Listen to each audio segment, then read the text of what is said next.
Secular एक state में एक धर्म का सिंबल देना कभी जस्टिफाइड नहीं है। आप गदा को इस्तेमाल कर रहे हैं एग्जीक्यूटिव के लेजिस्लेचर के ऊपर। आप तो सजदा भी कर दिए थे जब पार्लियामेंट गए थे, मगर पार्लियामेंट की खूबसूरती यह है कि theory of separation of power. मुझे इस बात की आपत्ति है कि बाकी धर्मों के भी धार्मिक चिन्ह इसका जब हम आपसे पिछले 9 साल का हिसाब मांगते हैं तो आप अब 900 साल पीछे मत ले जाइए इतिहास में। आप जो कर रहे हैं ये भारत के 130 करोड़ लोग देख रहे हैं।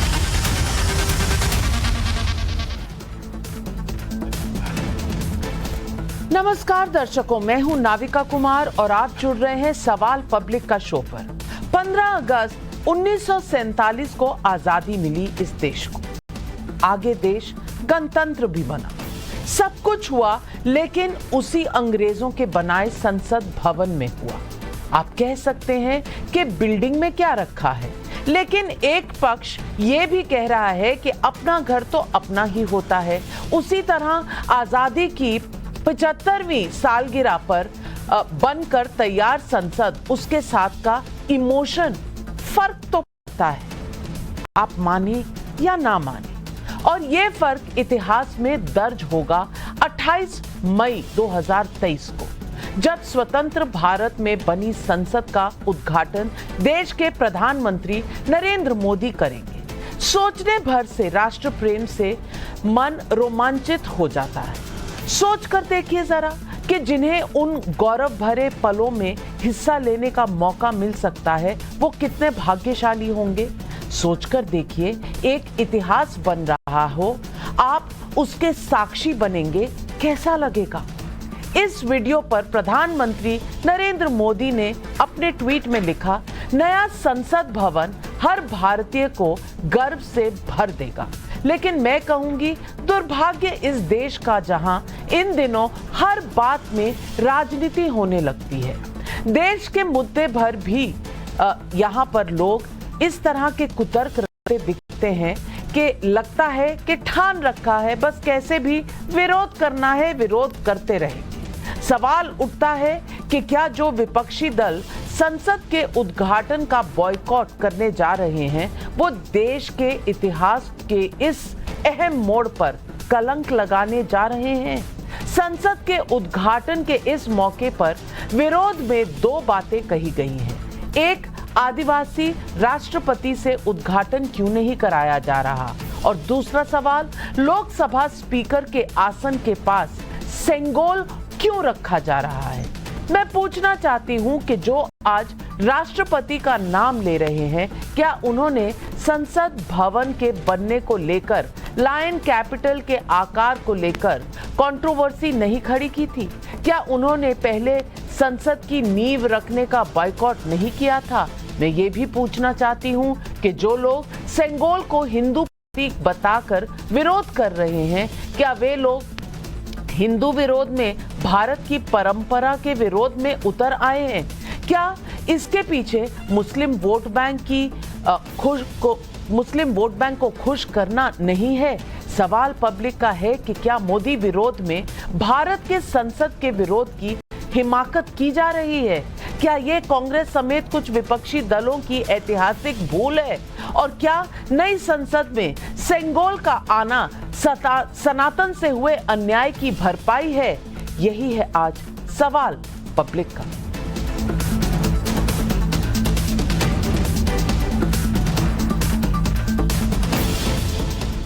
आजादी के बाद से अब तक हर एक प्रधानमंत्री ने लाल किले से 15 अगस्त की स्पीच दी है। क्या किसी ने भी कभी सवाल उठाया कि लाल किला मुगलों की निशानी है? नहीं, ऐसा सवाल कभी नहीं उठा। ऐसा सवाल उठना भी नहीं चाहिए, क्योंकि लाल किले की जमीन हिंदुस्तानी है, उसकी ईंट हिंदुस्तानी है, उसे बनाने में बहा पसीना भी हिंदुस्तानी है। लेकिन जब सेंगोल की बात आई, तब उसे हिंदू प्रतीक बताकर विरोध करने वाले नेताओं की फौज खड़ी हो गई है। सुनिए ऐसे नेताओं के ये बयान।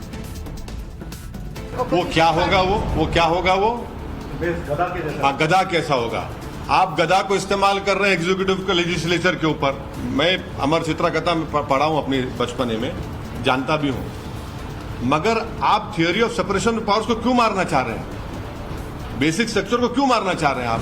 चलिए, वो तो मैं मानता हूँ कि सत्ता का स्थानांतरण तो होने जा रहा है 2024 में, लेकिन एक रिलीजियस, एक धार्मिक चिन्ह अगर आप लगा रहे हैं, मुझे इस बात की आपत्ति है कि बाकी धर्मों के भी धार्मिक चिन्ह इसके अंदर लगने चाहिए। देश सबका है, हिंदू, मुस्लिम, सिख, ईसाइयों का है। ये सरकार और ये पार्टी ये मैसेज देती है कि हिंदुस्तान एक पर्टिकुलर वर्ग का, एक पर्टिकुलर मजहब के मानने वालों का है। एक सेकुलर कंट्री का एक रिलीजन का सिंबल वहां डालना मतलब बाकी हर रिलीजन को डिसरिस्पेक्ट करना। ये एक मंदिर है, सब जाति का, सब धर्म का, सब वर्ग का लोग का एक मंदिर है। इसमें सबका रिप्रेजेंटेटिव जाना है, इसमें क्यों फिर एक रिलीजन? अरे भैया, सेंगोल सनातन का प्रतीक जरूर है, लेकिन क्या ये प्राचीन भारत की महान परंपरा का हिस्सा नहीं है? आप उसे नकार कैसे देंगे? अगर सनातन को भारत से नकारा जा सकता है तो 1997 में सुप्रीम कोर्ट कभी नहीं कहता कि हिंदुत्व जीवन शैली है। अगर सनातन को भारत से नकारा जा सकता है तो 14 अगस्त 1947 को जवाहरलाल स्वतंत्रता हासिल करने के पलों का गवाह बनने के लिए शैव मठ के पुजारियों से सेंगोल को स्वीकार नहीं करते। उन्हें तो नहीं था कोई परहेज सनातन से या इस सेंगोल से। 1947 के बाद सेंगोल को क्यों भुलाया गया? कैसे नेहरू को सौंपी गई सेंगोल आनंद भवन में गोल्डन वॉकिंग स्टिक के तौर पर म्यूजियम में रख दी गई? ये सवाल अहम है। लेकिन आज जब सेंगोल का सच बाहर आया है, तब कांग्रेस महासचिव जयराम रमेश ने इसे व्हाट्सएप यूनिवर्सिटी का नैरेटिव कह दिया। जयराम रमेश के मुताबिक अगस्त 1947 में राजदंड नेहरू को दिया जरूर गया, लेकिन ये ब्रिटेन से भारत को सत्ता का ट्रांसफर था, इसका कोई रिकॉर्ड है ही नहीं। जयराम रमेश के शब्द हैं कि ये सारे दावे बोगस हैं। लेकिन इस बयान के बाद तमिलनाडु के शैव मठ के गहरी नाराजगी जताई है। मठ ने बयान में कहा है कि हमारे अपने रिकॉर्ड समेत कई सोर्स में इसका रिकॉर्ड है कि मठ को सत्ता के ट्रांसफर की धार्मिक रीति के लिए बुलाया गया था।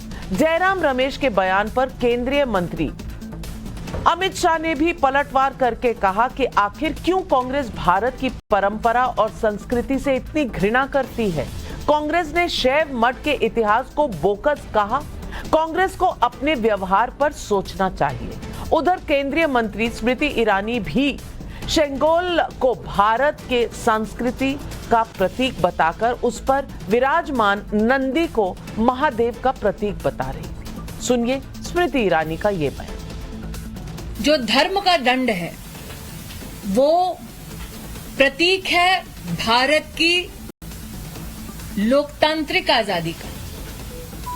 उस प्रतीक को, जो हमारे स्वर्णिम इतिहास का एक विशिष्ट अंग है, गांधी खानदान ने एक म्यूजियम के किसी अंधेरे कोने में नेहरू जी की छड़ी के रूप में वर्षों वर्ष तक रख रखा था। सेंगोल के इस स्वर्णिम और बहुत ही वंदनीय प्रतीक का अपमान करना राष्ट्र के सांस्कृतिक इतिहास का अपमान है।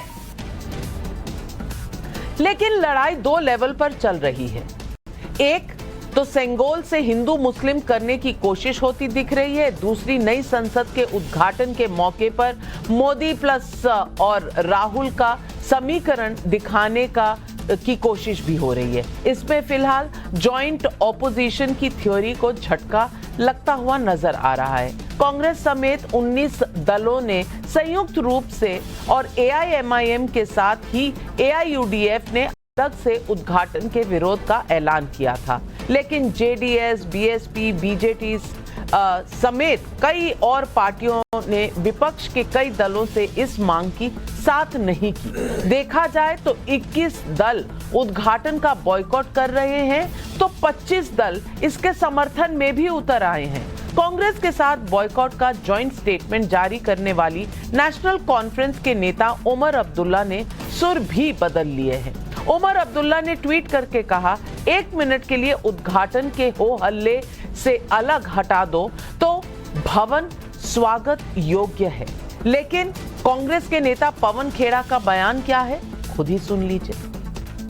जब हम आपसे पिछले 9 साल का हिसाब मांगते हैं तो आप अब 900 साल पीछे मत ले जाइए इतिहास में कि 900 साल पहले ये हुआ था, 800 साल पहले ये हुआ था, 700 साल पहले ये, किसी को कोई रुचि नहीं। सब यह जानना चाहते हैं कि पिछले 9 साल में आपने क्या किया। हम फिर से मांग करते हैं कि आज से लेकर 31 मई तक जितने भी आयोजन करें, माफी जरूर मांगें इस देश से। तो आज सवाल पब्लिक का है, क्या नए संसद भवन के उद्घाटन का बॉयकॉट देश की संसद का अपमान है? सवाल नंबर 2, नेहरू ने सेंगोल को छिपाया, क्या मोदी सेंगोल संसद में लाकर ऐतिहासिक भूल सुधार रहे हैं? सवाल नंबर 3, क्या सेंगोल के खिलाफ धार्मिक बयानबाजी, हिंदू मुस्लिम राजनीति करने की कोशिश हो रही है? यही है आज सवाल पब्लिक का।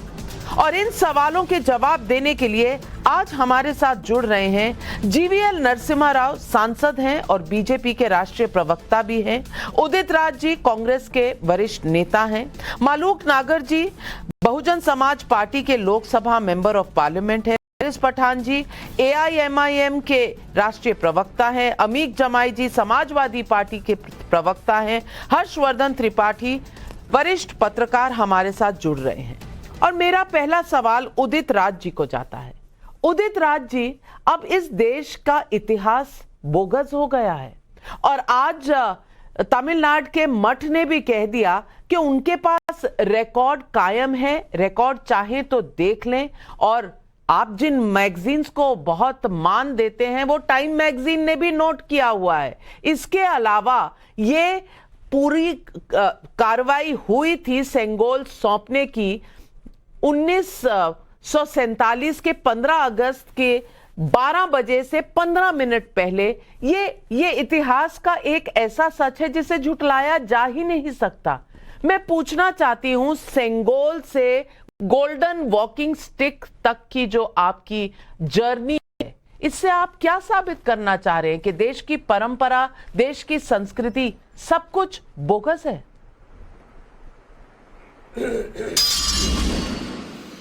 नहीं, कुछ भी बोगस नहीं है। और ये जो कुछ भी बोगस नहीं है।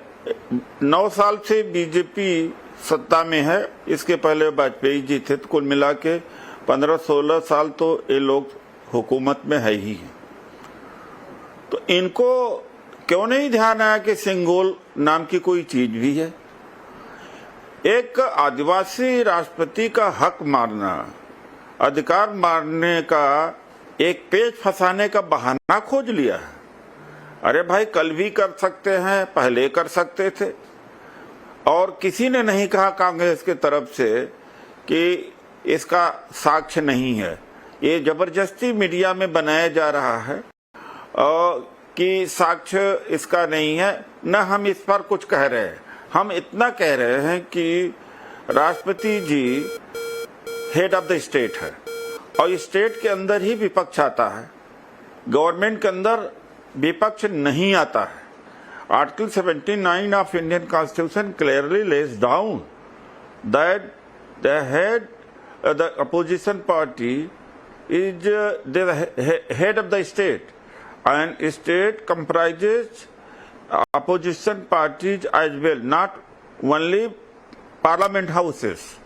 And prime minister Udit is the head of the Udit Raj ji, आपके 90 सेकंड समाप्त हो गए, इसलिए मैं आपसे सिर्फ एक सवाल पूछ रही हूँ। आप जयराम रमेश जी को जानते हैं?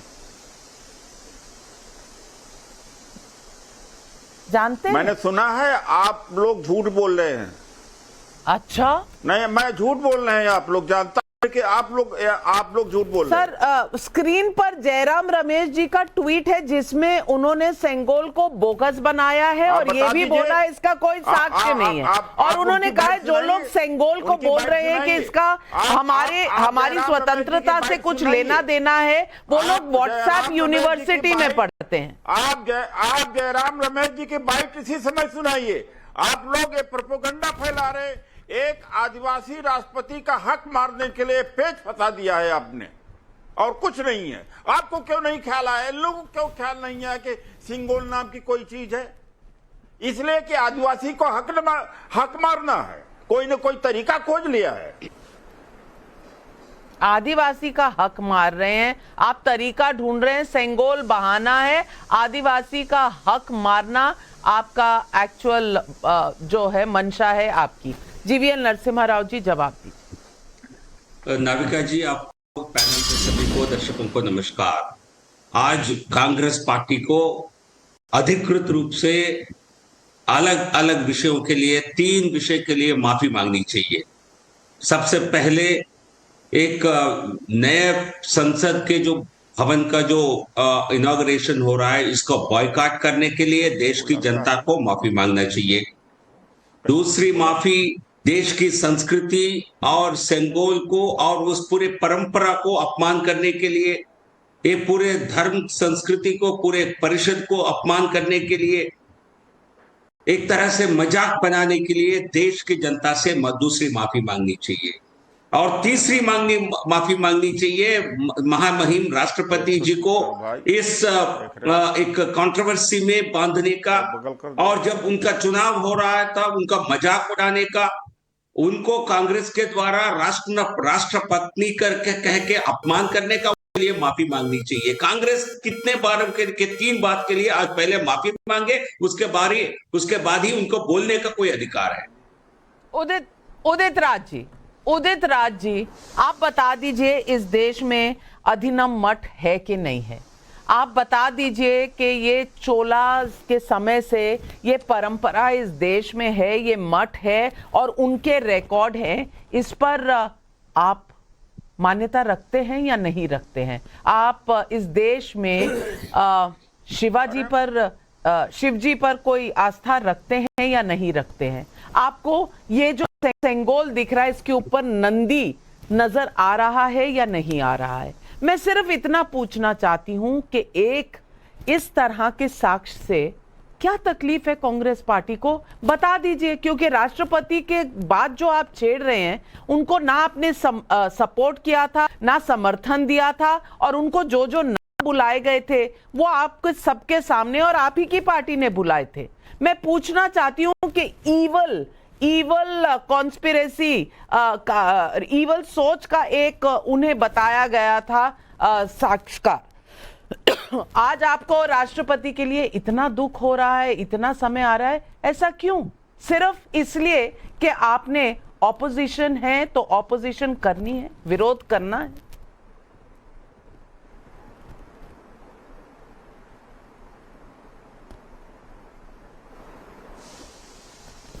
आवाज कट रही है।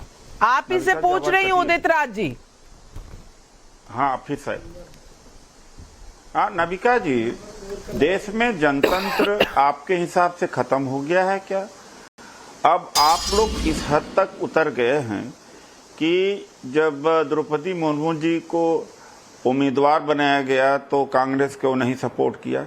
क्या पार्टी सिस्टम है? और पार्टी को और गवर्नमेंट को आप एक समझते हैं क्या? गवर्नमेंट सबकी होती, पार्टी सबकी नहीं होती। पार्टी मीन्स पार्ट, पार्टी का मतलब होता part, that is a democracy.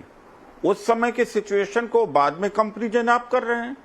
I am a student of political science, I qualify civil services, I quit the job of IRS, nobody can mislead it कि उस समय राष्ट्रपति को क्यों नहीं सपोर्ट किया आदिवासी का। That situation was a political situation. You can not equate the political situation with the government. 1 second, nobody answer, Narasimha ji ने आंसर नहीं किया हमारी बात का, आप भी आंसर करें हमारी बात का। Who is the head of the state? 1 and third is that we are not discussing here about Singol. And it's you who are trying to put the words in our mouth. Nobody चलिए has मैं negated the आपसे, existence आप of political God. Science Nobody के has student negated हैं, the- आप political कोई science नहीं के किया है। स्टूडेंट हैं, लेकिन जबरदस्ती, 25 साल से पार्लियामेंट में भी कवर कर रही हूँ, जबरदस्ती मैंने का भी पेट पॉलिटिकल फंसाना, साइंस एक बहुत देखी है। राष्ट्रपति का हक मारना। मैं आपको एक ट्वीट पढ़कर सुना रही हूँ। द्रौपदी मुर्मू जी जैसा राष्ट्रपति किसी देश को ना मिले, चमचागिरी की भी हद है। कहती हैं 70% लोग गुजरात का नमक खाते हैं, खुद नमक खाकर जिंदगी जिएं तो पता लगेगा। ये किसका ट्वीट है उदित राज जी? किसका ट्वीट ये है? मेरा ट्वीट है। आपका मैं इसका ट्वीट जवाब है? देना चाहूंगा। हाँ, तो आपने नहीं, मेरा कहा ट्वीट है। ऐसी मैं इसका- राष्ट्रपति हाँ, तो मैं किसी इसका देश को जवाब ना देता हूं मिले, आपको। चमचागिरी की हद है। तब आप क्या कर रहे थे? एक आदिवासी महिला की शान में देखिए, कसीदे पढ़ रहे थे। देखिए ऐसा है नाविका जी, मेरा ग्रीवांस बाद में हमने इसमें गलती भी महसूस की थी, फिर भी मैं अपने स्टैंड में पार्सली चेंज किया था। ऐसे राष्ट्रपति से हमें फायदा क्या? रामनाथ कोविंद जी जैसे हों, द्रौपदी जी हों, इनका एक किससे मिलती है, इनके लिस्ट का क्लियरेंस पीएमओ से आता है। ये हमारे रिप्रेजेंटेटिव हैं। जब दलित कह करके, आदिवासी कह करके वोट लिया जाता है कि मोदी जी कहते थे आदिवासी को राष्ट्रपति बनाया, दलित को राष्ट्रपति बनाया, तो हम दलित हैं, हमारे रिप्रेजेंटेटिव भी हैं। हेड ऑफ स्टेट के अलावा हमारे रिप्रेजेंटेटिव, चूंकि हमारा वोट लिया है और आज भी हम मुंह नहीं खोल रहे हैं। How come the PMO comes in between कि पीएमओ से इनकी लिस्ट क्लियर आए कि आप मिलेंगे। आपका आदर, आपका सत्कार, आपकी रिस्पेक्ट तो इस ट्वीट से पता चल गई उदित राज जी। जीवीएस नरसिम्हा राव जी, आज इन्हें बुरा लग रहा है आदिवासी राष्ट्रपति के लिए, लेकिन आदिवासी तो ये उस दिन भी थी, आदिवासी तो ये उस दिन भी थी जिस दिन चुनाव के लिए खड़ी हुई थी। आदिवासी उस दिन भी थी जब उनके बारे में ये शब्द कहे गए थे उदित राज जी द्वारा। तो आज इतना बदलाव क्यों? नाविका जी, आज भी कांग्रेस के नेता बार बार राष्ट्रपति जी का नाम लेकर उनका सम्मान बढ़ाने के लिए नहीं कह रहे हैं, केवल उनका अपमान करने के लिए ये बात बार बार उठा रहे हैं। क्योंकि लोकसभा और राज्यसभा, पूरे पार्लियामेंट कॉम्प्लेक्स का कस्टोडियन है स्पीकर। जो लोकसभा के सभापति वही कस्टोडियन है। वही उनके द्वारा माननीय प्रधानमंत्री जी को एक आश्वासन दिया गया इस पूरे कार्यक्रम का, नए पार्लियामेंट का शुभारंभ करने के लिए स्पीकर द्वारा निमंत्रण मिला माननीय प्रधानमंत्री जी को। ये कस्टोडियन जो लोकसभा के, राज्यसभा की, पूरे पार्लियामेंट कंपाउंड के जो कस्टोडियन है, उन्होंने बुलाया। तो आप बीच में राष्ट्रपति जी को इस पूरे विवाद बनाकर, उसमें इस विवाद में लाकर पहले राष्ट्रपति, आदिवासी महिला राष्ट्रपति का अपमान करने के लिए कांग्रेस पार्टी कह रही है। तो इसलिए उनको बहुत भुगतना पड़ेगा। देश इसके लिए कांग्रेस से बदला लेगी। और दूसरा, सेंगोल की जो बात आप कह रहे हैं, उदित राज जी उसको भी नकार रहे हैं। उदित राज जी, ये कांग्रेस के जयराम रमेश जी, जो कम्युनिकेशंस डिपार्टमेंट के हेड है आज के दिन, जो राज्यसभा में कांग्रेस के सांसद हैं, वो उनके द्वारा ट्वीट करके आज एक लंबी ट्वीट उन्होंने किया था। उन्होंने इस सबको पूरा झुटलाया। उन्होंने कहा ये पूरा जो झूठ है, अफवाह है, ये केवल प्रचार है, ऐसा कुछ हुआ नहीं था। तो जो तस्वीर आप स्क्रीन पर देख रहे हैं, जवाहरलाल नेहरू जी, पहले देश के प्रथम प्रधानमंत्री, उनके हाथ में जब आप देखते हैं, उनको सौंपा गया और उनके बिल्कुल बगल में ही आप देख रहे हैं कि जो परमाचार्य जी उनके बिल्कुल खड़े होकर, उनके साथ खड़े होकर, अधीनम के धर्माचार्य उनके साथ खड़े हैं। देखिए स्क्रीन पर देखिए। तो ये, इसके लिए माफी मांगना पड़ेगा कांग्रेस पार्टी को।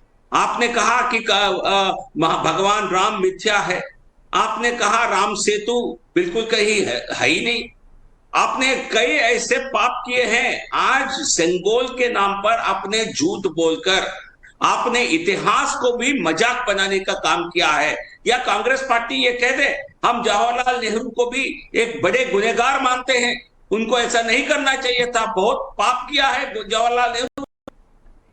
बिल्कुल, ये सवाल आज कांग्रेस को सोचना पड़ेगा। लेकिन वारिस पठान जी, मैं आपसे पूछना चाहती हूं, आपने तो कह दिया सेंगोल नहीं ये गधा है। चलिए, अब ये गधा है तो क्या तकलीफ है? पहले ही कहा कि जब लोग लाल किले से भाषण देते हैं 15 अगस्त का, तो कोई नहीं कहता कि ये भाई मुगलों का एक चिन्ह है, यहां पर एक हिंदू चिन्ह भी होना चाहिए, एक सिख चिन्ह भी होना चाहिए, जैन चिन्ह भी होना चाहिए, बौद्ध चिन्ह भी होना चाहिए, कोई नहीं कहता। लेकिन यहां पर अरे भाई इसमें भी हिंदू मुस्लिम हो गया। परंपरा है देश की, आज की नहीं है, 900 साल पहले की है। अगर परंपरा पर चला जाए तो क्या दिक्कत है वारिस पठान जी? इतना तंग दिल क्यों है? नहीं, तंग दिल हम लोग नहीं है, तंग दिल तो नरेंद्र मोदी जी है। सुनिए, परसों देश का एक ऐतिहासिक दिन है, पार्लियामेंट बिल्डिंग का इनॉग्रेशन होना है, लेकिन अगर प्रधानमंत्री मोदी जी जाके इनॉग्रेशन करेंगे तो ये लोकतंत्र का कत्ल होगा, ये theory of separation of power का ग्रॉस वायलेशन होगा, ये असंवैधानिक होगा। इसलिए हम बार बार कहते हैं कि मोदी जी को 56 इंच का सीना खोलना चाहिए और बोलना चाहिए कि ठीक है, हम हमारी राष्ट्रपति को भी बुलाएंगे, वो वहाँ खड़ी रहेगी, मैं वहाँ खड़ा रहूँगा, और जिसका अधिकार है लोकसभा के स्पीकर का, वो उसका इनॉग्रेशन करेंगे। क्योंकि थियरी ऑफ सेपरेशन में सबको इंडिपेंडेंट ये दिया गया है, राइट। जुडिशियल अलग है, एग्जीक्यूटिव अलग है और लेजिस्लेचर अलग है। लेजिस्लेचर के जो हेड होते हैं ना नविका जी, वो लोकसभा के स्पीकर है। जुडिशरी के हेड होते हैं वो चीफ जस्टिस ऑफ इंडिया है, और प्रधानमंत्री एग्जीक्यूटिव के हेड जिनका अधिकार ही नहीं है। हमारा तो ये भी बोलना है कि अगर प्रेसिडेंट जी आती है वहां पर, उनको बुलाना चाहिए जरूर, वो भी इनॉग्रेशन नहीं कर सकती क्योंकि आर्टिकल 53(1) कहता है कि प्रेसिडेंट भी एग्जीक्यूटिव का एक हिस्सा है। तो अगर इस तरह से आप करेंगे तो 9 साल में आपने देश को क्या दिया? सिर्फ संविधान का कत्ल, डेमोक्रेसी का कत्ल, लोकतंत्र को खत्म करना और अपनी वाहवाही करना। हम प्रधानमंत्री को बोलना चाहते हैं कि आप फोटो की फिक्र मत करिए, आपका फोटो बिल्कुल छपेगा। आप तो रेस में लगे हो लेडी डायना के मैक्सिमम फोटो होते थे, जबकि उस वक्त तो सोशल मीडिया भी नहीं था। आज तो सोशल मीडिया का जमाना है, आपका फोटो छपेगा। मगर आप फोटोबाजी के चक्कर में देश में आने वाली पीढ़ी को गलत मैसेज मत दीजिए। देखिए, मैं खामोश बैठा था जब आप आपकी बकवास कर रहे थे, मैं खामोश बैठे के सुन रहा था। जी ये सही बात नहीं है, अच्छी बात नहीं है, फिर मैं बोलने नहीं दूंगा तो फिर तू बोलने का इंडिसेंट डिबेट करेंगे। यहाँ तो गरिमा रख लीजिए भाषा की। संसद का इनॉग्रेशन तो आप बाइकआउट कर रहे हैं, यहाँ गरिमा रख लीजिए, देश के लोग देख रहे हैं आपको। ये अगर बदतमीजी करेंगे तो बदतमीजी का जवाब मैं बदतमीजी से दूंगा। ये जब बोल रहे थे मैं खामोशी के साथ सुन रहा था ना 20 मिनट से। अब सच कड़वा है मगर सुनना पड़ेगा ना। क्या सच कड़वा है लेकिन सुनना पड़ेगा ना। Theory of separation of power का क्या करेंगे आप? क्यों प्रेसिडेंट को नहीं बुलाया तुमने? चलिए बताओ, जवाब दो मेरी बात का। क्यों नहीं बुलाया प्रेसिडेंट को? क्यों नहीं बुलाया? बुलाओ उनको पहला जाकर, उसके बाद में देश के सामने माफी मांगो आकर। 9 साल में यही काम किया, नामकरण बेरोजगारी बढ़ा दिया, नफरत फैला दिया। ये काम के लिए सत्ता में आए थे क्या? लोकसभा सभापति आप क्या किया? अरे छोड़ो, पहले बताओ theory of separation of power क्या है, मेरे को पढ़ के दिखाओ किसका हिस्सा है। संविधान का हिस्सा है ना वो, तो फिर क्यों इस तरह का उल्लंघन कर दिया प्रधानमंत्री मोदी ने? वहां पर लोकसभा के स्पीकर का अधिकार, उसका अधिकार क्यों छीन रहे हैं आप? अधिकार क्यों छीन रहे हैं? वो मेरे को क्या देखने का, क्या नहीं देखने का, छोड़ो मेरे सवाल का जवाब। आइए ना, आपका अधिकार है, पार्लियामेंट आइए, जरूर आइए। पार्लियामेंट इनॉग्रेशन हो रहा है, आपके लिए भी है। लेकिन मलूक नागर साहब, मैं आपसे पूछना चाहती हूँ, ये इन सबको इतना गुस्सा क्यों आ रहा है? क्योंकि जब ये सेंगोल दिया गया था 1947 की 15 अगस्त की रात को, प्लीज रुक जाओ जी, आप मेरे को बोलने दो नविका जी, ऐसा नहीं करूंगा, मैं भी बोलने नहीं। 15 की रात मिडनाइट से 15 मिनट पहले दिया गया था। उस वक्त भी राष्ट्रपति राजेंद्र प्रसाद साथ में खड़े थे और नेहरू जी साथ में खड़े थे। लेकिन सेंगोल नेहरू जी को दिया गया क्योंकि ट्रांसफर ऑफ पावर हो रहा था ब्रिटिश से किसको? एक डेमोक्रेटिकली इलेक्टेड या डेमोक्रेटिक सरकार को। और सरकार का हेड कौन होता है? सरकार का हेड कौन होता है? वो होता है देश का प्रधानमंत्री। भाई जवाहरलाल नेहरू को दिया था, अब उसको वॉकिंग स्टिक बनाकर कहीं रख दिया। अब वो अगर उसको निकाल कर उसको पूरे सम्मान के साथ नए संसद में रखा जा रहा है तो इतनी तकलीफ क्यों है कि बॉयकॉट पर उतर आई है? वैसे मैं ये भी पूछना चाहती हूं कि जब फाउंडेशन स्टोन था, जब पूजा हो रही थी, सर्वधर्म वहां पर थोड़ा सा पूरा सेशन था, तो आप तो लगातार तो तब भी नहीं गई थी ऑपोजिशन जी। अभी बात क्या है, जो मुख्य रूप से विपक्षी पार्टी है कांग्रेस, वो कंफ्यूज है और पिछले 10 साल के निर्णयों से साफ सिद्ध होता है। वो 3 साल अध्यक्ष नहीं बना पाए, फिर 81 ईयर का अध्यक्ष बना दिया और उस समय के प्रधानमंत्री अध्यादेश सरकार लेके आती है, राहुल जी उसको फाड़ देते हैं, आदि आदि चीज़ों से। तो इनको ये सोचना पड़ेगा। ये उदित राज जी हमारे साथ ही बैठे हैं, हमारे बहुत आदरणीय हैं, बहुत प्यारे दोस्त हैं और ये बहुत बढ़िया इंसान है, लेकिन शायद कांग्रेस की सीमाओं में बंधे हुए हैं, इसलिए पता नहीं क्यों नहीं कह पा रहे। तो बिल्कुल बढ़िया साफ खोल करके बात कहते हैं। अंबेडकर साहब दलितों के देवता थे, दलित ही अपने उदित राज जी हैं। उन्होंने 14 नवंबर 1948 की उनकी स्पीच निकालें, हमेशा नेहरू जी का और उनका टकराव होता था, हमेशा दलितों के भगवान को डाउन करती थी कांग्रेस। उनको जब चुनाव लड़ने की बात आई तो उनका प्राइवेट सेक्रेटरी उनके सामने चुनाव लड़वा करके कांग्रेस ने उनको हरवाया और इन्हीं द्रौपदी मुर्मू जी को, चलिए हमने उदित राज जी की बात मान ली कि चुनाव से पहले सब जायज है, लेकिन चुनाव के होने के बाद, महामहिम राष्ट्रपति बनने के बाद आधीर रंजन जी ने हमारे सामने राष्ट्र की पत्नी कहा, तो क्या कांग्रेस ने उनको निकाला? क्या उन्होंने नेता पद से उनको हटाया? वहां पे बिट्टू बहुत काबिल है, मनीष तिवारी बहुत काबिल है, गिल वहां पे बहुत काबिल है, डिम्पा जिनको बोलते हैं, इतने काबिल लोग हैं, वो बना रखा वहां पे। कंफ्यूज है कांग्रेस, दोबारा से फिर सोचें।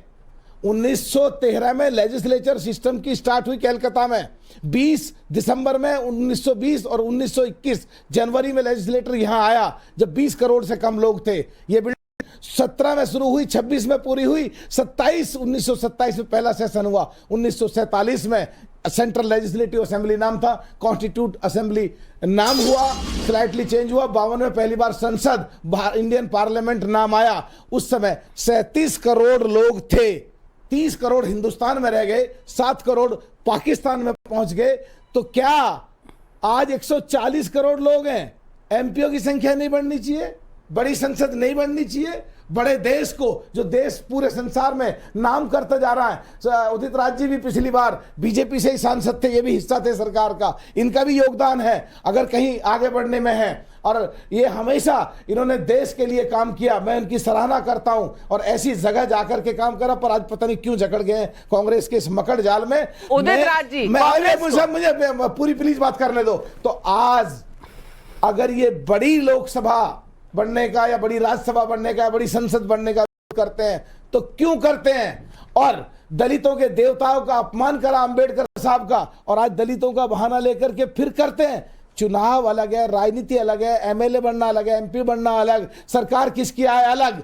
अंग्रेजों की बनाई संसद से बाहर निकल करके आज अपनी बनाई हुई संसद और अपने देश की जनता की गाढ़ी कमाई की पैसे से अगर संसद बनी है, हम सबको इकट्ठा होना चाहिए। और जहां तक बात ये सेंगोल की बात आती है, ये समझ नहीं आ रहा, कहीं कंफ्यूजन है। उस समय के प्रधानमंत्री को मिला था, नेहरू जी को उनकी पर्सनल हैसियत में वो चिन्ह नहीं मिला था। अगर वो वहां रखा, आज यहाँ लाया जा रहा है। जवाब दीजिए उदित राज जी, सवालों आप तो भूल जाएंगे। नहीं, आऊंगी दोबारा आपके पास। भूलने दो, उनकी प्रॉब्लम है, प्लीज बोलने दो, मेरी बात खत्म करने दो प्लीज नविका जी। अब ज्यादातर आप ही पूरा टाइम ले लेती हैं। तो आज अगर ये उसका विरोध कर रहे हैं तो कांग्रेस ही पहले ये तय करें, नेहरू जी का विरोध कर रहे हैं या सेंगोल का विरोध कर रहे हैं। आज ये कंफ्यूज है। 370 पे जिस तरह गुलाम नबी जी ने जम्मू कश्मीर को देख करके विरोध कर दिया था, ऐसे ही पछताएंगे बाद में जैसा 370 जम्मू कश्मीर पे पछता रहे हैं आज भी। अब पूछ लूं सवाल? आप पूछो प्लीज। जवाब दीजिए उदित राज जी, इतने सारे सवाल हैं, उम्मीद करती हूं आपको याद है। नहीं याद है मुझे, नरसिम्हा जी ने कहा कि आपने कहा कि जयराम रमेश जी ने नेगेट किया, उसी पर आ रहा हूँ मैं। अपने दोस्त मलूक नागर जी के ऊपर आ रहा हूँ। ये बहुत बेहतरीन इंसान हैं, ये मिशनरी आदमी हैं, ये काशीराम जी के लाइन पर चलने वाले हैं, मायावती जी के लाइन पर नहीं है, लेकिन संसद बनना होता है तो, और मुझे भी संसद बनना था, और तो बीजेपी से ऑफर आया और मैंने अपना वोट दिया, पूरे देश से वोट दिया तो बना। ये भी ऐसे किए तो गलत नहीं किए हैं। तो कहीं भी कांग्रेस ने ये नहीं किया। जयराम रमेश जी का कोई ट्वीट तो दिखा दें जो जीएबल नरसिम्हा जी कह रहे हैं। क्यों झूठ बोलते हो? मैंने ट्वीट देख लिया, दिन में भी देखा, कहीं नहीं बोला।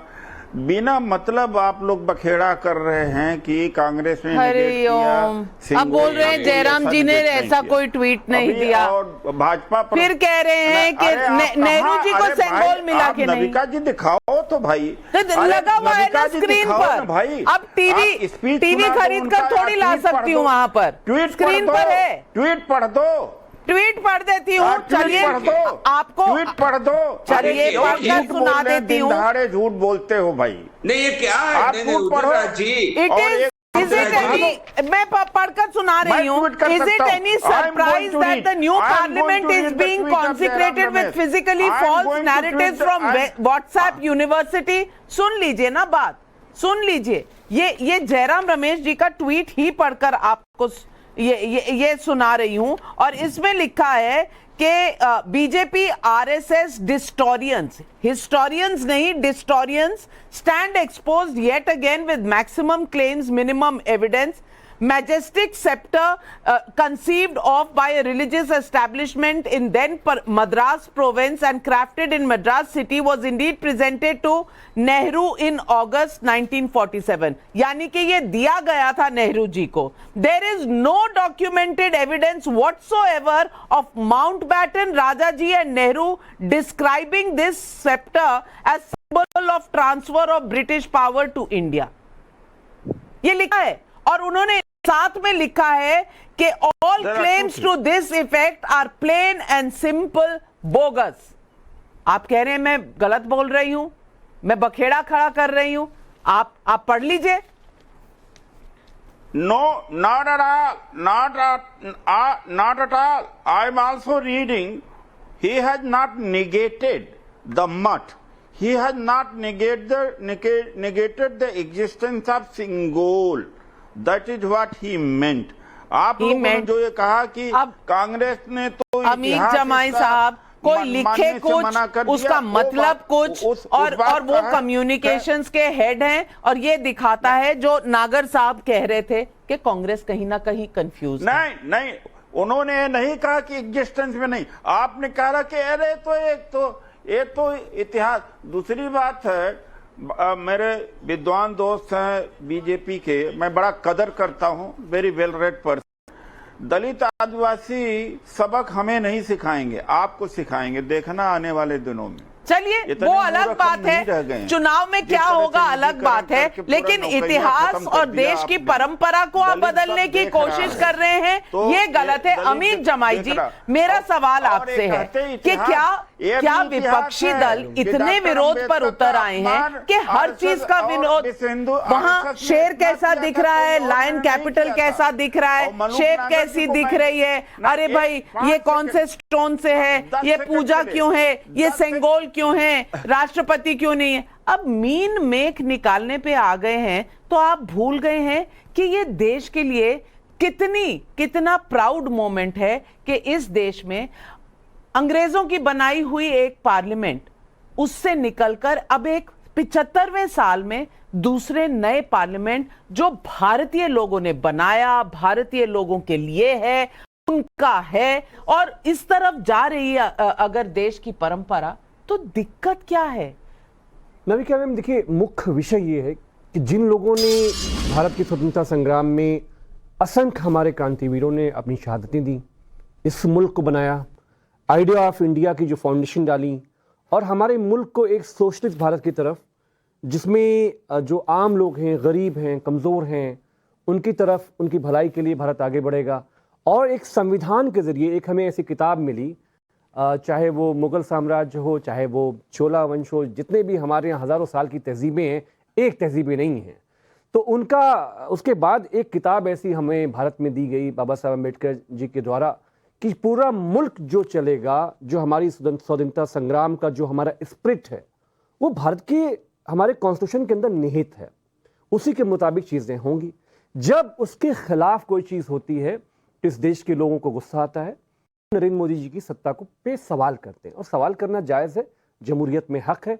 आज जो मुख्य विषय क्या है, आज एक ऐसा ऐतिहासिक दिन है कि देश के प्रधानमंत्री जी ने 26 मई 2014 को ही पहली बार प्रधानमंत्री की शपथ ली थी, और शपथ ली थी पूरे देश के साथ जो उन्होंने वादा किया था, चाहे वो 2 करोड़ नौकरी का वादा हो, चाहे काला धन को विदेश लाने का वादा हो, चाहे हमारी सरहदों को, जो दुश्मन हमारे घिरे हुए हैं, उसको महफूज करने का सरहदों का वादा हो, चाहे कर्मचारियों का वादा हो, चाहे NRGA के जो मजदूर हैं उनकी ज़िंदगियों को बेहतर बनाने का वादा हो, चाहे पेंशन का वादा हो। हम ये देखते हैं कि 14-23 ये 9 साल का जो पूरा समय है, प्रधानमंत्री जी ने इस देश के लोगों को धोखा दिया, मजदूरों को, युवाओं को। हमारी फाइनेंस मिनिस्टर निर्मला सीतारमण साहिबा ने भारत की संसद में, जहाँ पे हमारे भाई साहब BSP के बैठे हैं, वो वहाँ उनके सामने ये बात हुई थी। उन्होंने कहा कि 2 करोड़ का वादा तो हम पूरा नहीं कर पाए, 50 लाख नौकरियां हम साल में दे पाए। तो सवाल ये है कि जो वादा प्राइम मिनिस्टर साहब ने किया 14 और 23 के बीच में, वो आज तक हमें जमीन पे नहीं मिला। किसान, चलिए किसान तो समाजवादी पार्टी या कांग्रेस नहीं होता है। प्रधानमंत्री जी ने पूरे देश में सामने बोला कि तीनों जो कृषि फार्म बिल्स हैं, आप विड्रॉ कर लो अपना आंदोलन, पूरा मुल्क आपके साथ है, भारत की सरकार आपके साथ है। आज तक आप जानती हैं कि MSP का जो सवाल है वो नहीं मिला। मलूक नगर जी, माननीय अखिलेश जी ने आज जब बोला कि ठीक है आप बिल्डिंगे बना रहे हैं, लेकिन उसके अंदर संविधान के प्रेम्बल के जरिए चलने वाला जो हमारा देश है, क्या विपक्ष को कोई जगह है? तो अमीर जमाई जी, किसी भी जमहूरियत में, डेमोक्रेसी में क्या होता है, अगर कोई वादा खिलाफी करेगा तो जनता उसको अगले चुनाव में अपना सबक सिखाएगी। आप अगर पार्लियामेंट को ही बैन कर देंगे, बॉयकॉट कर देंगे, तो ये आगे लोकतंत्र चलेगा कैसे? हर्षवर्धन त्रिपाठी जी, इसीलिए तो विपक्ष होता है और सत्ता पक्ष होता है। सत्ता पक्ष अगर अपने वादे पूरे ना करे तो विपक्ष को पूरा हक है कि वो सवाल उठाए, उनकी किसी ना किसी कमजोरी को पकड़ के देश के सामने रखे।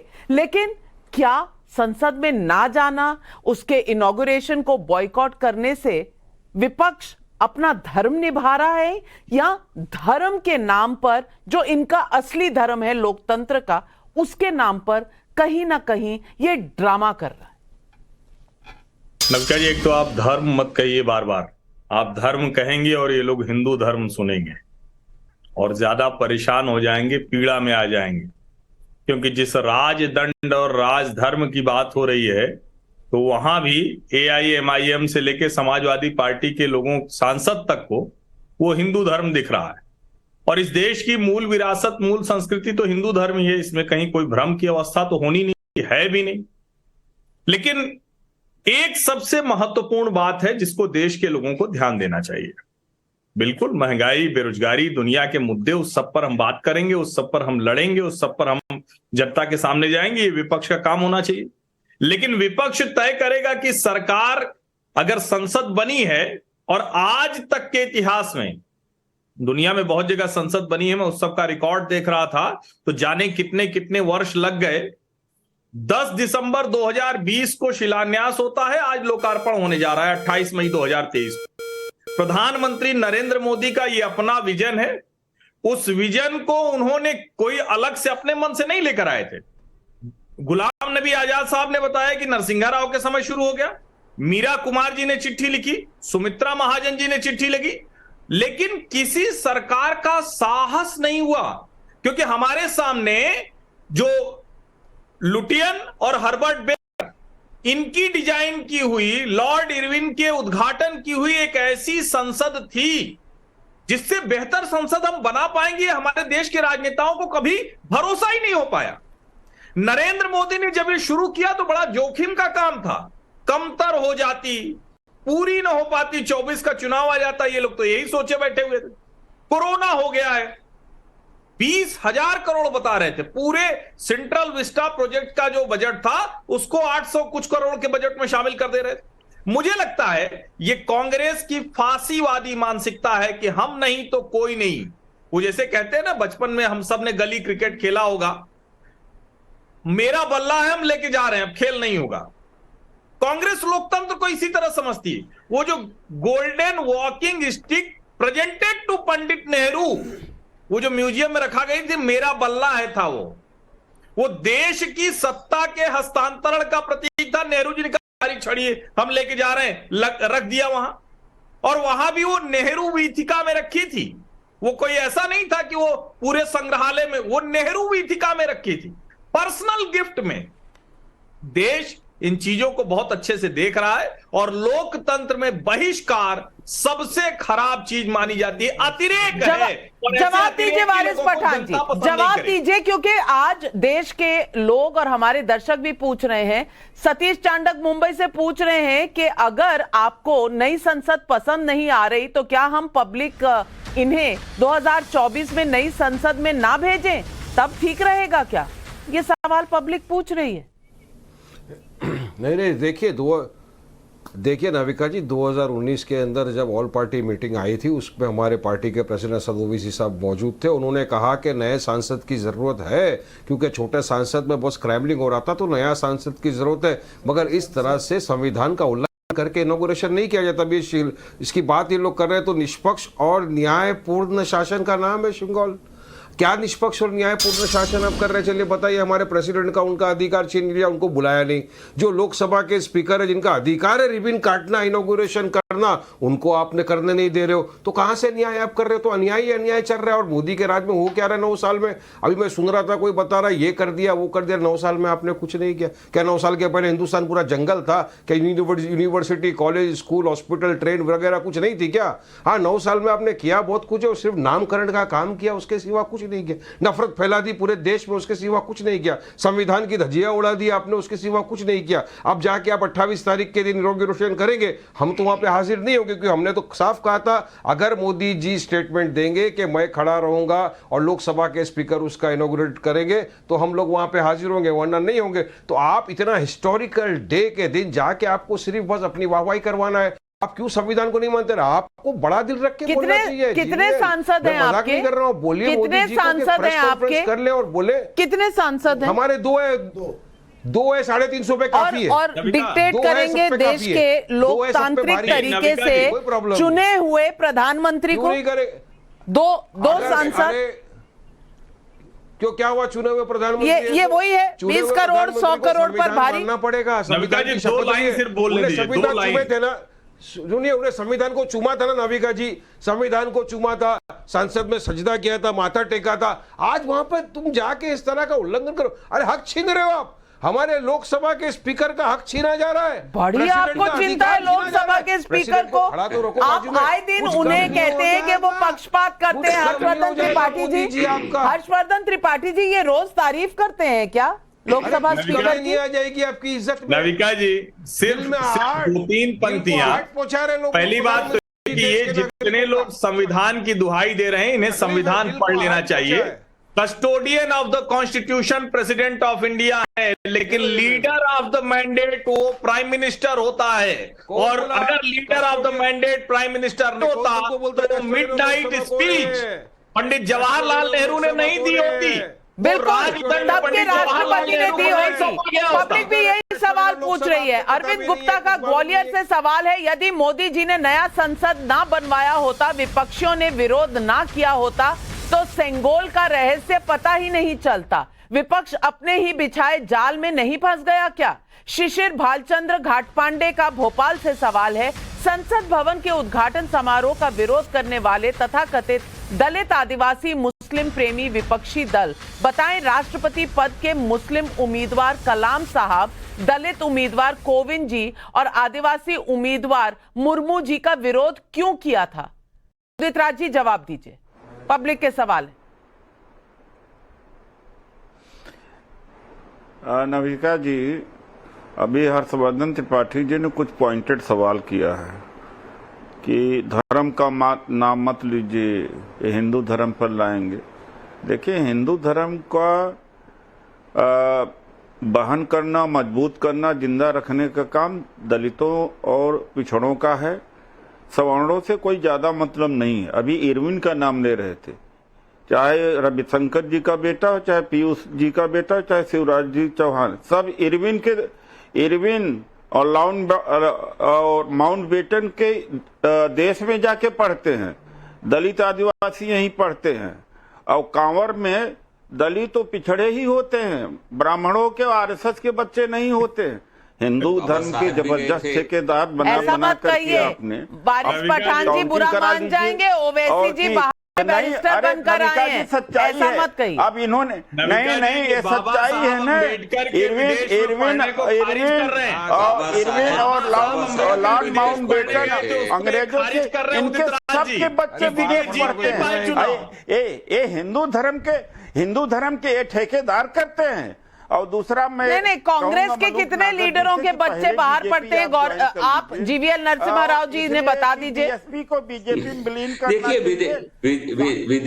विदेश जाकर पढ़ना कोई गुनाह तो नहीं है। फिर आपके नेता राहुल गांधी वहाँ क्या कर रहे थे? क्या राहुल गांधी वहाँ नहीं पढ़ने के लिए? राहुल गांधी पढ़ने के लिए लंदन नहीं गए थे, कैम्ब्रिज नहीं गए थे? भी बाहर पढ़ के आए हैं। नहीं, वही मैं उदित राज जी, क्या राहुल गांधी क्या करने गए थे लंदन? कहीं कांग्रेस आपको पार्टी से ना निकाल दे। आप मेरे बड़े आदरणीय हैं, मेरे बड़े हैं। कांग्रेस उदित राज जी आपको पार्टी से ना निकाल दे। राहुल गांधी बाहर पढ़ के आए, अम्बेडकर साहब बाहर पढ़ के आए, और सचिन पायलट उप मुख्यमंत्री बाहर पढ़ के आए।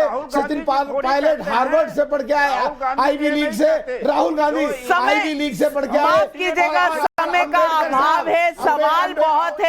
सवाल बहुत हैं, जनता के सवाल भी हैं, लेकिन मैं बस इतना कहना चाहती हूँ, मेरे पास बिल्कुल समय नहीं है मलूक नागर जी, माफी चाहूंगी, लेकिन मैं सिर्फ इतना कहना चाहती हूँ कि किराए के घर से सबको मोहब्बत होती है, ऐसा नहीं है कि मोहब्बत नहीं होती, लेकिन अपने घर में जाने की बात ही कुछ और है।